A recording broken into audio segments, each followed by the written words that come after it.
This is the gift box punch board, amazing tool to create your own gift boxes without the use of any adhesive. It comes with a bone folder and all the instructions right on the board. You're going to add your paper, punch, score the lines, rotate, punch, score the lines, rotate, and one more time. Then you're going to flip your paper over and punch on these sides by aligning the paper according to the instructions. Then you're going to use the reverse punch to add a slit.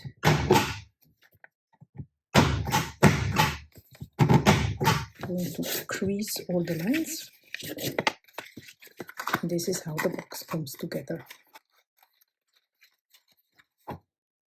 And here you can see different sizes of boxes that you can make with the gift box punch board.